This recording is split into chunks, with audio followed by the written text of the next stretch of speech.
చూడండి రండి మీరు కూడా స్వీట్ తినడానికి అండి. అయినాయండి మన పర్ఫెక్ట్ గులాబ్ జామున్ మంచిగా వచ్చినాయి చూడండి.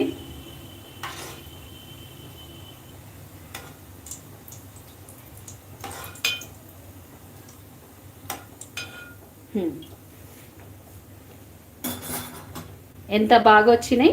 నేను కొద్దిగా మీకు చూపించాలి. ఫ్లేమ్ బంద్ చేస్తా.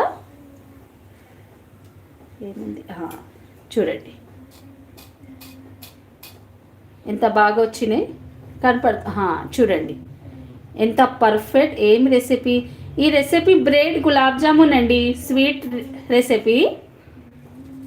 బ్రెడ్తోని నేను సింపుల్గా చేశాను గులాబ్ జామున్ అండి. ఇప్పుడు మనము షుగర్ సిరప్ రెడీ చేసుకొని అందులో వేసుకుందాం. చూడండి మంచిగా వచ్చినాయి కదండి, పర్ఫెక్ట్. ఇప్పుడు ఇంకా కొన్ని ఉన్నాయి, అవి కూడా